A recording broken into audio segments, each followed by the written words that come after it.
Mighty fine good day. My name is Cale Harbor. I'm the product manager here at Advanced Control Solutions. Would like to invite you to our web workshop today, Collaborative Robots, Breaking Down the Automation Barrier. What we're going to be covering today is some of the basics of what a collaborative robot is, the types of things you need to take into consideration when you're looking at deploying a collaborative robot, and what makes it different and more advantageous to use a collaborative robot in place of more traditional automation. So let's get started.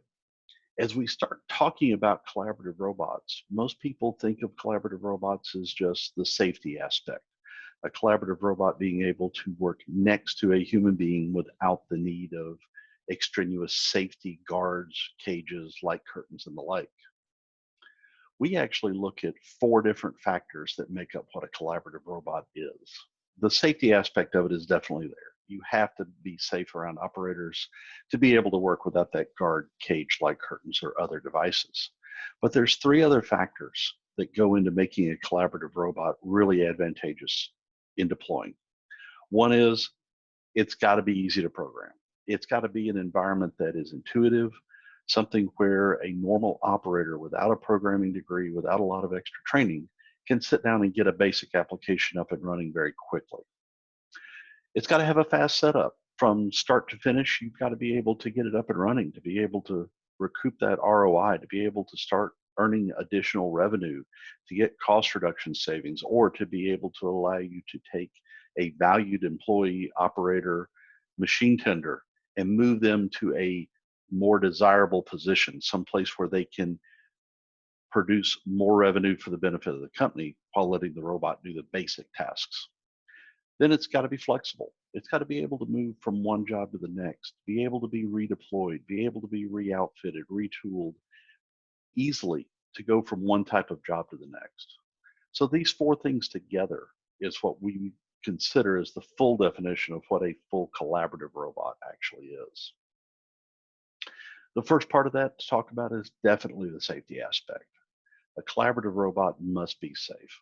It's got to be able to work around human beings. And in fact, 80% of the UR robots installed around the world are done so with no guarding, with no light curtains, without anything else, able to be right next to the human operators.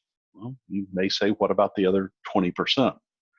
Well, that other 20%, let's say you've got an application where you're grinding the edge on a cutting blade. Well, that cutting blade that you're holding, the part, is not collaborative.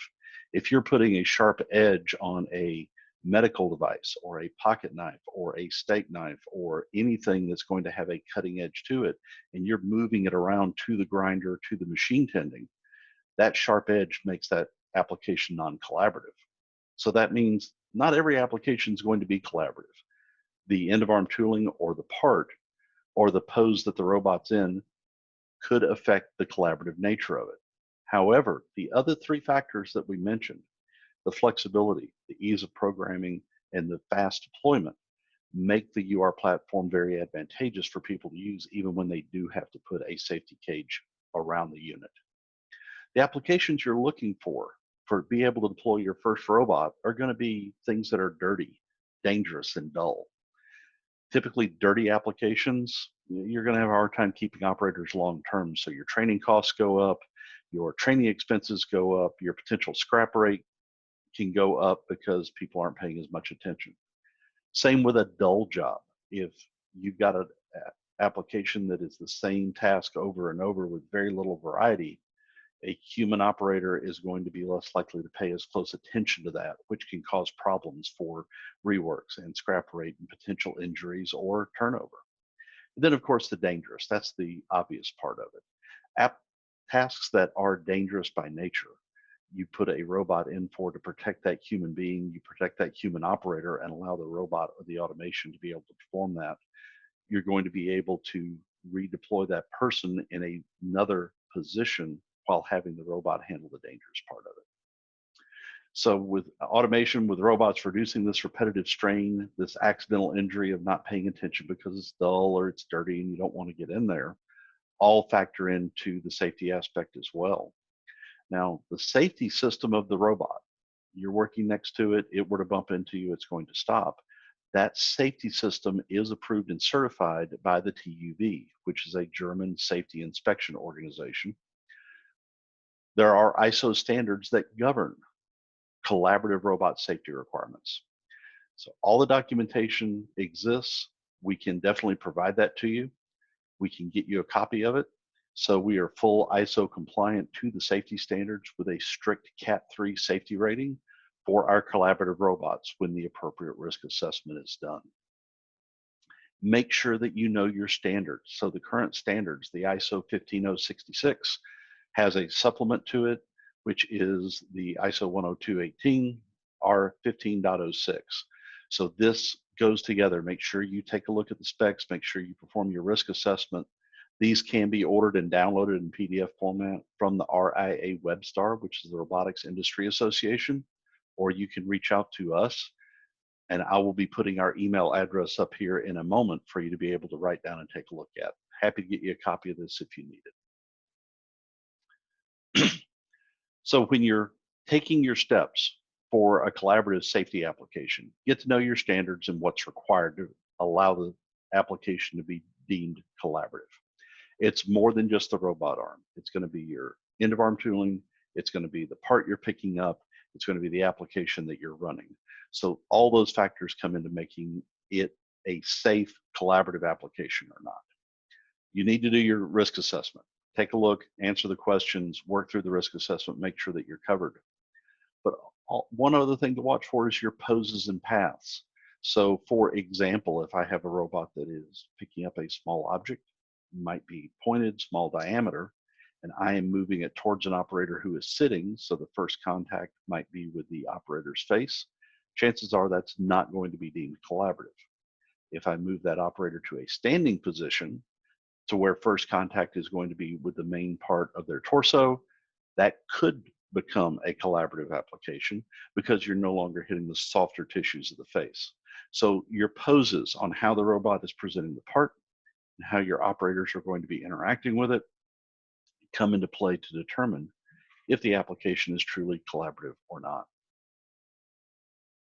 The goal at the end of this is to be able to take an application that historically has looked like this, where you have a traditional robot, you have a set of guards, cages, fencing, other things that are in the area in order to keep the operators and equipment safe.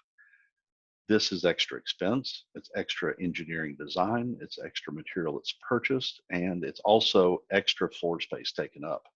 So this is manufacturing floor space that's being used just to be able to put a guard in, rather than being put into use to actually produce more revenue for the organization. What we want to move to is an environment more like this one, where the operators are able to move freely, the robots are being able to put it in front of the machine without a lot of that extra equipment. You're able to put more machining centers in the same floor space that you were before, and be able to keep your applications up and running safely. Now, this has another benefit associated with it, and that is in terms of the cost of deploying a robotic system. So your traditional robot system really looks more like an iceberg. You've got the initial cost of the robot itself. But once you get past that cost of the robot, you still have the end effector, the fencing, the guarding, the light curtains, safety scanner, maybe even the safety relays, safety PLCs, depending on the elaborate nature of your guard, the integration and programming of that safety circuit, the call boxes on the doors, the delayed signals to be able to request release and get the release on a solenoid actuator for your safety device.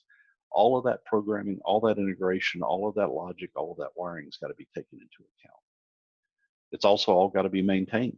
So being able to make sure that your safety devices are repaired, replaced when they wear out, make sure your door keys and your interlocks are functioning properly, all come into play. And depending on the company that you use for those safety devices, there may be a software license involved. So all of these are costs that go into being able to deploy that work cell. With a collaborative robot, most of the cost up front is the cost of the arm. Now you do have the cost for the end effector, but once you complete that risk assessment and you rule that you can be compliant without the need of the fencing, the light curtain, the scanners, the extra integration, the maintenance associated with those other devices, most of your cost is up front. It's already up on the table. You already know what it is going into it. And typically, that's going to be a lower overall cost structure than the traditional platform. Moving on into the ease of programming. Mentioned up front that in order to be a true collaborative robot, you have to have a system that's easy to program. You can see here on the screen, it's a very graphical base with universal robots. If you can run a smartphone, you can be able to teach a basic application very quickly with this. Very graphical based, very drag and drop, very plug and play.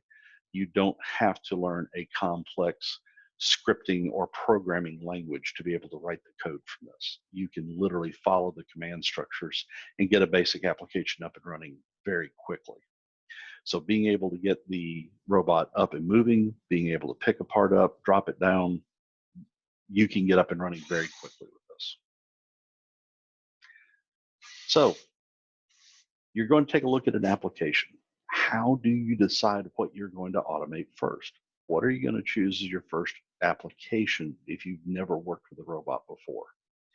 Well, that's one of the things you want to consider. What's going to be easy to do or what's going to be hard to automate or require a little extra skill? What we typically see is a routine that looks like this. Somebody will attend one of our workshops, or maybe even during this webinar, you take a look at the technology, you take a look at what's involved and realize, wow, this is great. I really want to take advantage of this. I really want to use it. I want to deploy this within my organization. This is so simple. I can run a cell phone, I can run this. So you have that real high curve where you just feel real excited, you can get up and running quick, and you can get everything taken care of easily. But when you get that robot in, there are still going to be a few things that you need to work out. How you design the jaws for the end of arm tooling. Where are you going to bolt it to be able to reach everything? How the commands or the pick and place really work together. There's going to be a little bit of trial and error just to understand how the commands work, how they interact, and what does it take to move the robot around. So then you go from this big euphoria of, man, this is so simple, to there's a little more to this than I thought there would be. And you work through that. You learn how the commands work. You learn how to deploy, the robot will behave, and then you start making product. You get into productivity. You get parts coming out of it.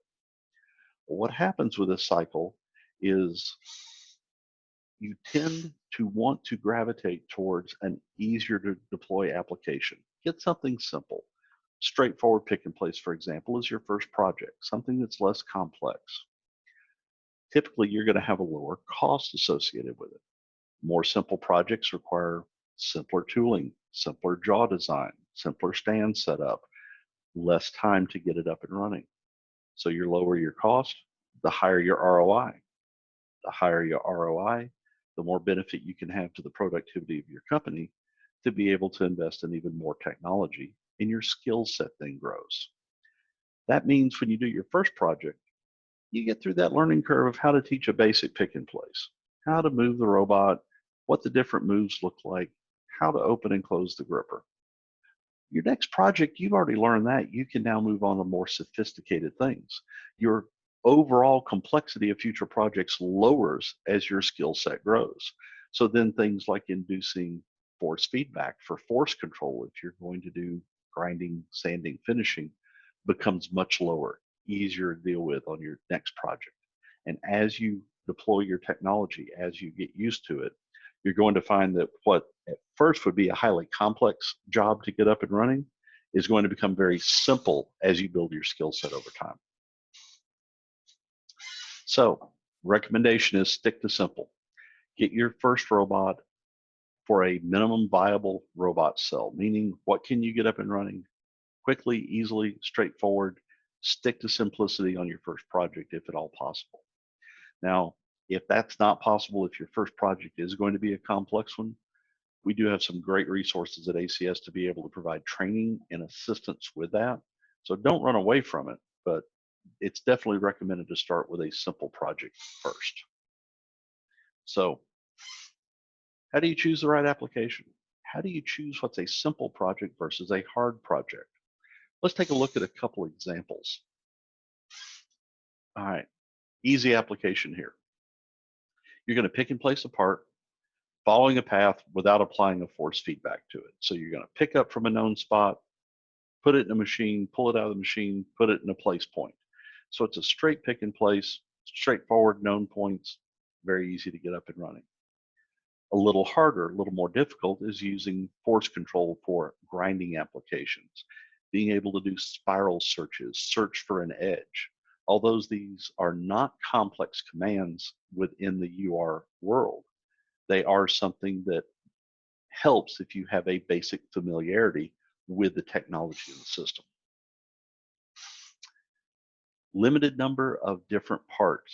In other words, you're going to run one or two different items, but you're going to run them in batches. So as you're running them, you're going to have all the same part on the tray that you're working with.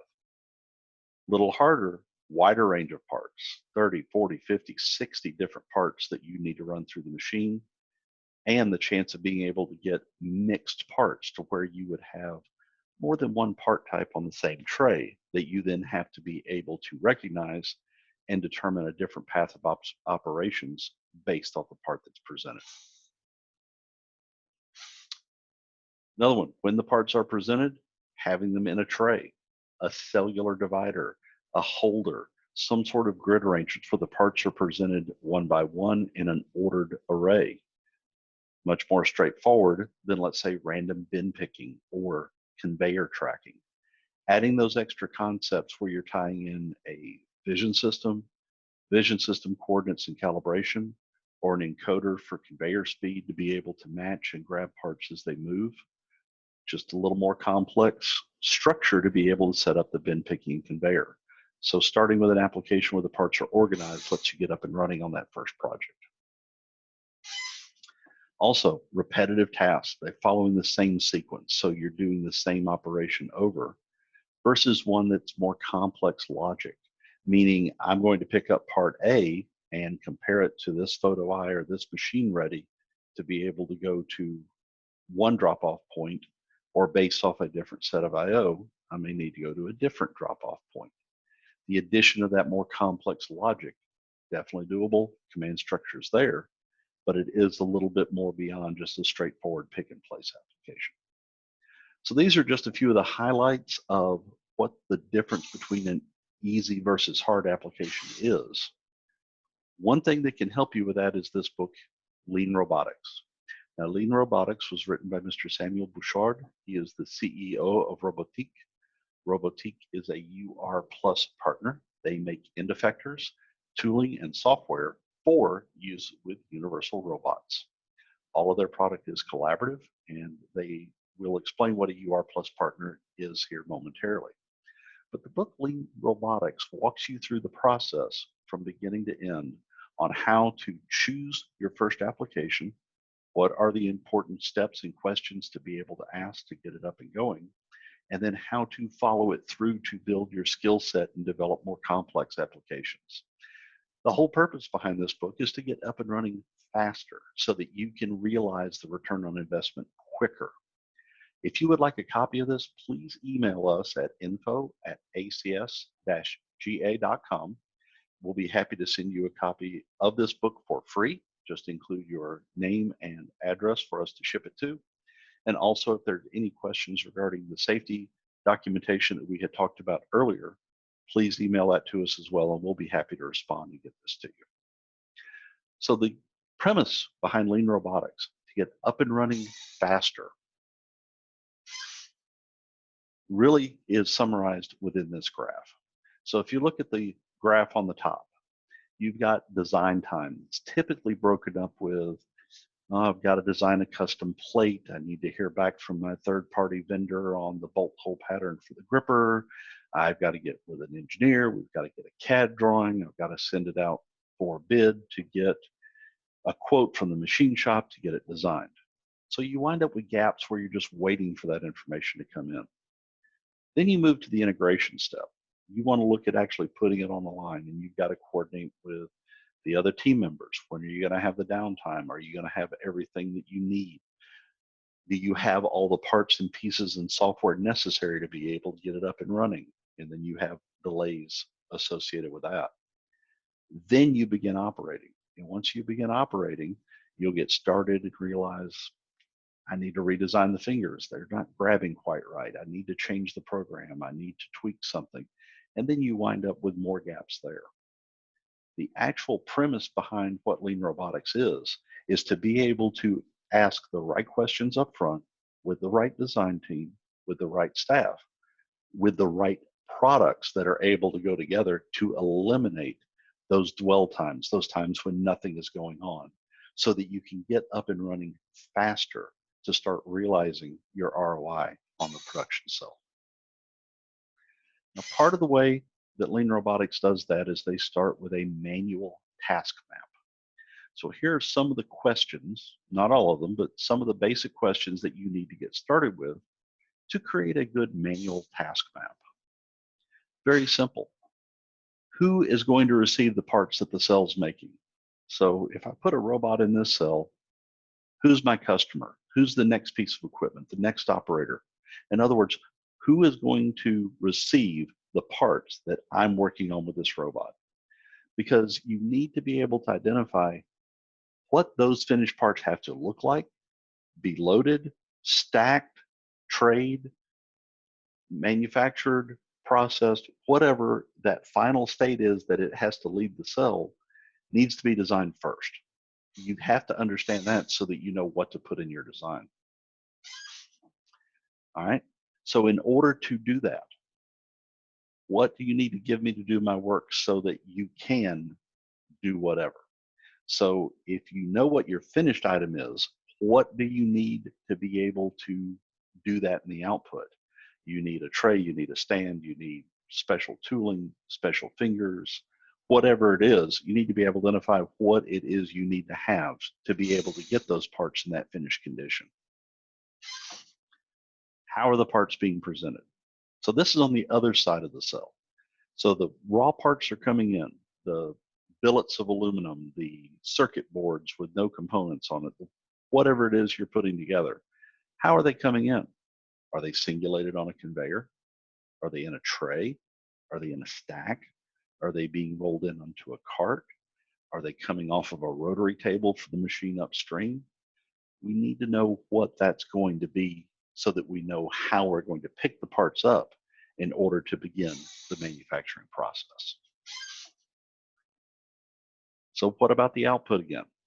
Is the output on a conveyor? Is it a stable surface? Is it a tray? Am I going to put the finished part onto a chute?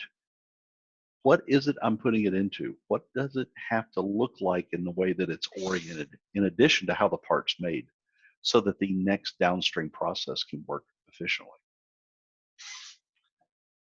On the input, how many parts are we talking about? How many different parts do we need to handle? Am I picking up a circuit board and then picking up a series of small components?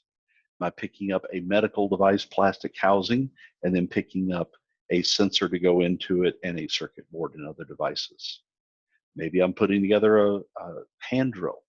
Have to pick up the plastic housing. I've got to pick up the trigger mechanism. I have to pick up the motor. I have to pick up the chuck. Those, and then the top cover to go on it. How many different parts are there? What do they look like? How are they being presented? What size are they? How do they vary over time? All of these things that you need to know in order to get the station up and running. Then, how are you planning to make changes in the future? New model, design change, size change. How adaptive do we need to be in those changes in your production life cycle to be able to make sure that we're relevant not just today, but also down the road? How are they arranged in input? Again, singulated. What's the space around them? Can we grab them easy? Are they stacked? Are they side by side? Table, tray, random bin? Are the parts moving, coming in on a conveyor? Do they stop when you pick them up, or do we have to pick them up while they're moving? Define the process. What are the steps involved that the robot has to do? I have to place this part into the casing. I have to present a part to a grinding wheel. I need to be able to dispense material. I need to pick up a set of nippers to clip wires. Whatever that process is, we need to know what the robot is going to be asked to do in order to be able to complete that process. What are the current KPIs and how do you measure them? In other words, I have to make 60 parts an hour. I need to make 60 parts an hour with a tolerance of plus or minus whatever. So what are those KPIs? What is it we have to hit? What is it we have to perform to? How are you going to measure that to make sure that we are hitting the targets that we need to hit? So here's the summary of what we talked about. You have to define who is the end customer, what machine or person are going to receive these parts when you're done with them. What does the output need to look like? Is it in a tray, on a conveyor, down a chute? What do the parts look like coming in? On a tray, in a conveyor, down a chute, off a table, hand loaded. We need to know how they're going to come into the cell. Then, what is the actual process itself? So, what do we have to do? What does the robot have to achieve? How does the robot need to move? And in what cycle time, what performance, what KPI do we need to have to be able to hit that? The information flow. How do we communicate to the machine? How we communicate for the input that I need more parts, the output that I've put a part there, the main enterprise level system on the performance of the system, the types of results, the type of data, the type of uptime that we need to be able to communicate. And then what is it we need to communicate? Efficiency, cycle time, repeatability, throughput, uptime. What is it that's going to be essential to monitor to make sure that the application is running successfully? So this is the basic summary of those questions to get up and running. Once you work through these questions, we can go a long way to being able to deploy a successful installation. So one of the other documents that we have available, and if you'll email me at info@acs-ga.com, I will send you the complete copy of this. But there are 10 basic steps to get started with collaborative robots. So these 10 steps begin with identifying the throughput and going all the way up to evaluating future needs. Since we're focused today mainly on how to get up and running, how to break that barrier to get your first collaborative robot in place, we're only going to touch on the first 4 steps this morning. The rest of it will come as we start to look at deploying and design. But in looking and choosing your first application, it's the first 4 that are going to be the most critical. This is kind of a summary of what we've already talked about again, the throughput. Typically, a collaborative robot is going to perform a simple human process at the pace of a human worker. We're not running at superhuman speeds. We're not trying to place 200 parts a minute. We're not going for a 1,000th of an inch repeatability. We're going for something that is a more human operated task next to the human operators, machine tending and packing and dispensing and so forth. So we're looking for that type of throughput, that type of application. If you are planning a robot, run the robot beyond human speeds, then that's where we may need to add the additional safety sensors or devices into it to provide some additional risk protection there. So as you're looking through, identify your throughput. Go through your manual task mapping, ask the questions of what has to happen, what needs to go through that cell. The reach and payload. We have to be able to reach the parts in order to be able to process it. So we come in different sizes. The smallest robot is centered more on the equivalent of a human operator at a workbench, what they can reach with one hand around the bench. Next size up would be the equivalent of someone standing at that workbench, how they could bend over and reach something, again, with one hand. The next size up is going to be the equivalent of what someone, or actually the next 2 sizes up, 2 different reaches, what someone can pick up with 2 hands. So I'm going to pick up a heavier box. It requires both hands to do it. That's going to be the larger robot to be able to deal with those higher payloads. And actually the highest payload that we have right now is a 16 kilogram, 32 pound capacity. So we can deal with a good bit of weight on a repetitive nature to be able to help out these applications. Parts and presentation. How are the parts being presented? What format do they need to go out in? So you identify your customer downstream first. How do I need to present them to the next part of the process versus how are they coming into the cell and what you have to deal with? So we have to know what those are. Then, how are we going to collaborate with humans? How are we going to interact with the other human operators that are already on the line, already in the area, or another way to look at it, or in addition to, I should say, how do you want the human operators to command and control the robot? Is it going to be a push button? Is it going to be an HMI screen? Is it going to be hitting the start button on the teach pendant? Will the operator need to do some basic point teaching to get the robot up and running? For example, if it's doing one job in the morning and a different job in the afternoon, how does that operator need to be able to redeploy it from one task to the next? So we need to know how we're going to be able to interact with the human beings around it, both the operators on the line making the parts, how we're going to control the robot, stop, start, pause, continue, and then how we're going to be able to redeploy it from one task to the next. So a lot of concepts we've talked about here so far. We've talked about asking a lot of questions. You may be wondering, maybe even a little overwhelmed, and you want to know what resources are available. So as you begin to look at your first project, how can you learn more? How can you get a refresher? How can you get up to speed with this? Well, first and foremost, this webinar is going to be placed on our YouTube channel, so you can always check out the ACS YouTube channel and rewatch this. In addition, we host a series of hands-on custom programming classes at our facilities located in Marietta, Knoxville, and Spring Hill, Tennessee. In this setting, we actually set up live robots. You can come in, get your hands on them, work with them. Our class schedule currently right now is paused due to the virus situation that we're in. This will be restarting up as restrictions start to ease and we're able to start having students in again. If you've never touched a robot before, I would highly recommend coming to one of our workshops and getting your hands on live with it. We're set up with training rooms that are stadium seating, power to the floor, dedicated HVAC. We've got 1,200 feet of student-based classroom, plus an additional 1,200 square feet of hands-on automation lab where you can work with the live robots. You can find our webinar series, which we're going to be covering additional topics to be able to support our collaborative robots in the coming weeks, as well as our hands-on classes can be found at our website, advancedcontrolinc.com. So we teach a one-day free collaborative robot workshop. In addition, we are also a certified UR training center, and we do offer the official accredited UR core programming class several times a year. Our next core programming class is going to be August of 2020.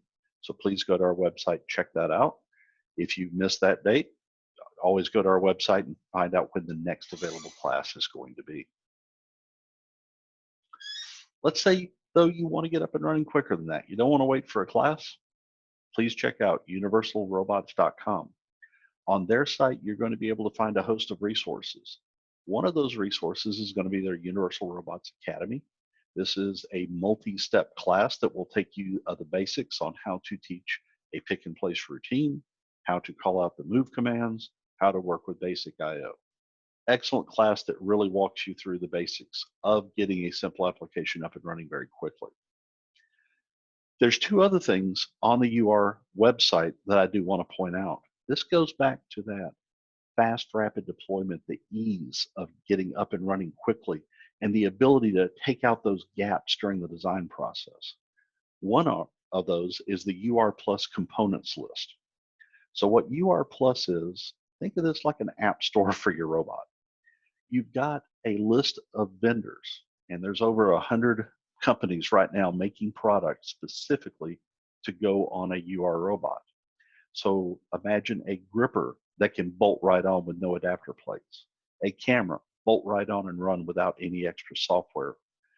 Being able to deploy other accessories for vacuum, force control, welding, screw driving, all of those parts and pieces are there.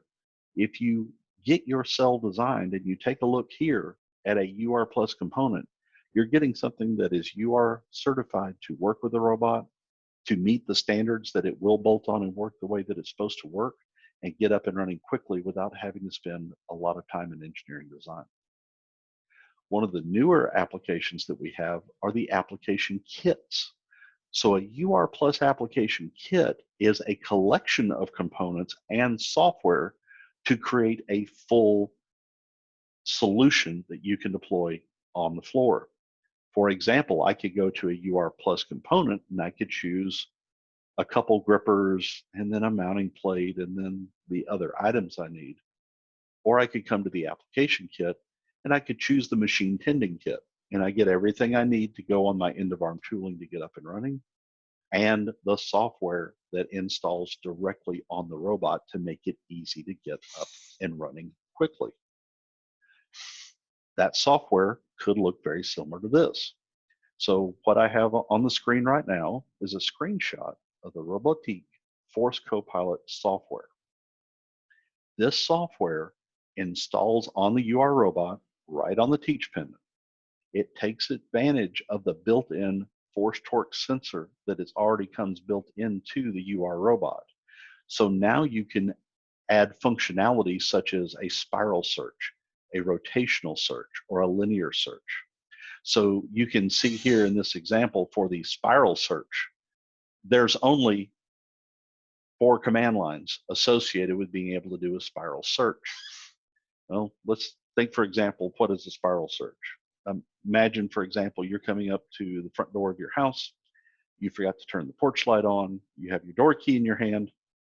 You go to put it into the keyhole. You can't really see the keyhole. So as a human being, we have this dexterity to feel for when that key can go into the hole, to be able to look for it and search around until it finally goes in. This software gives the robot that ability. So let's say the parts that are coming in on a tray need to be put into a holder, and they both could vary a little bit. They have a little bit of inconsistency associated with it. Well, now instead of having to redesign everything to be super, super, super precise, we're able to pick up that part and we're able to do a search to then place the part into the hole, or to be able to rotate a part in position. All of these things are built in just a couple lines of code to allow you to achieve some very complex tasks very quickly and easily. Again, it's all about getting rid of those delays in a process, being able to compress it down so you start making production faster. Another great place to go to is the Robotic website. Now, Robotic is out of Quebec, Canada. They are a UR Plus partner. Their company is dedicated to making end-of-arm tooling, software, and adapters to be able to outfit a collaborative robot quickly, successfully, and efficiently in order to be able to get to your production rate faster. So on their website, you have a full set of e-learning courses. You can learn the basics of lean robotics, the process of identifying your application, asking the right questions, getting up and running quicker. You can also review applications, sanding, polishing, insertion, force feedback, conveyor tracking. All of these type applications, you can go on their site, be able to complete the course and be able to learn more about. You can find that at the website robotic.com/resource-center. Another great place to go to for assistance is DOF. DOF is a web developers community. It's hosted by Robotic, but it is an open forum. You can find that at dof.robotic.com. There you can go and look for or ask questions. How do I make this UR robot communicate to a Schneider PLC? How do I get force feedback data sent Ethernet IP to a Rockwell PLC? How do I communicate to my injection molding machine? Whatever your question is, you can go to this community, see if someone else has already posted the question, maybe the answer is there, The sample code might also be posted by another developer. The Robotic and UR automation coaches do monitor this site to be able to answer questions as well. You can post a new question. Maybe it doesn't already exist in the library, but there are thousands of people all over the world that are already doing development and already posting things to DOF, and it is an excellent resource center that we use on a regular basis to get new skills up and running. So, why is it important to consider collaborative robots? Well, one is we want to be able to eliminate those dull, dirty, and dangerous applications to be able to keep our staff safe, keep our operators protected, and be able to put them in the most profitable jobs possible. But we have another situation that's developing. Right now, with the growth in manufacturing that we've had in the country, with the expansions that we're expecting in the coming months, there's going to be a job crisis and a skills gap that's coming up. Right now, it's predicted by 2025 that we need 3.4 million new manufacturing jobs in this country. The current students, the current young people that are coming up are going to be able to fill about 1.4 million of those. So that leaves us with a gap of 2 million jobs left unfilled, needing automation, needing these type of systems to be able to support what's going on at the manufacturing level. So this is a huge need on why we're looking at collaborative robots and why we're looking at deploying these into new areas, is to be able to fill this gap. And these numbers were reported by the RIA, the Robotic Industries Association. It is something that we're going to be facing, and it's something collaborative robots can definitely help us with. One final thought to leave you with: the opportunity cost of robotics. Opportunity cost. It's an economist term, but the opportunity cost refers to the next best alternative use of resources. So if I have something, I go to choose A with it, I also give up the benefit of whatever B would be, that next best alternative. The definition is the additional revenue, the profits generated by an operator that's been freed up by a collaborative robot to perform an additional task. Not only do you get the ROI of the labor savings of that robot doing the job, you get the benefits of the robot taking over that dull, dirty, dangerous, but you take that operator, you put them in a different role, a different set of responsibilities. By having that robot, you not only get the initial labor savings, you also get the benefit of whatever additional work that person is now able to do and bring to the company. So when you look at deploying a collaborative robot, the justification is made up of multiple things. It is the ROI, the return on investment, the labor savings, and the production throughput that you're getting. The quality improvement that you're seeing by having the robot do the same task every time, repetitively and consistently. Being able to have a robot that doesn't need to take a lunch break, doesn't need to go on vacation, can work 24/7, you're going to get additional production out of it. Your hiring costs, your training costs per employee go down so that your operational expenses, your OPEX costs are lower by using these robots on the floor, because now you're taking employees and moving them into a higher level position so your employee retention can go up as well as the robots doing the task. Your overall hiring and training costs go down, and you get the improved benefits of everything that we've already talked about. The additional revenue generated by that operator on that new task also comes into play. So it doesn't take long for a collaborative robot to be able to reach breakthrough to where you're going from the return of the investment, the return of the money you spent to get it up and running, to a true return on investment, where you're realizing additional profitability to your OPEX reports every month because of the addition of this technology. So that being said, collaborative robots truly can break down the automation barrier. They offer the ability to get up and running very quickly, very easily. There are a lot of resources to be able to use and take advantage of. If you've got an application that you'd like to discuss, you want to send parts to us for test, or if you'd like to get a copy of this presentation or the Lean Robotics book, please email us at info@acs-ga.com. I want to thank you for your time this morning, and if there's anything else we can do, please let us know. And I hope you all Have a wonderful day. Take care.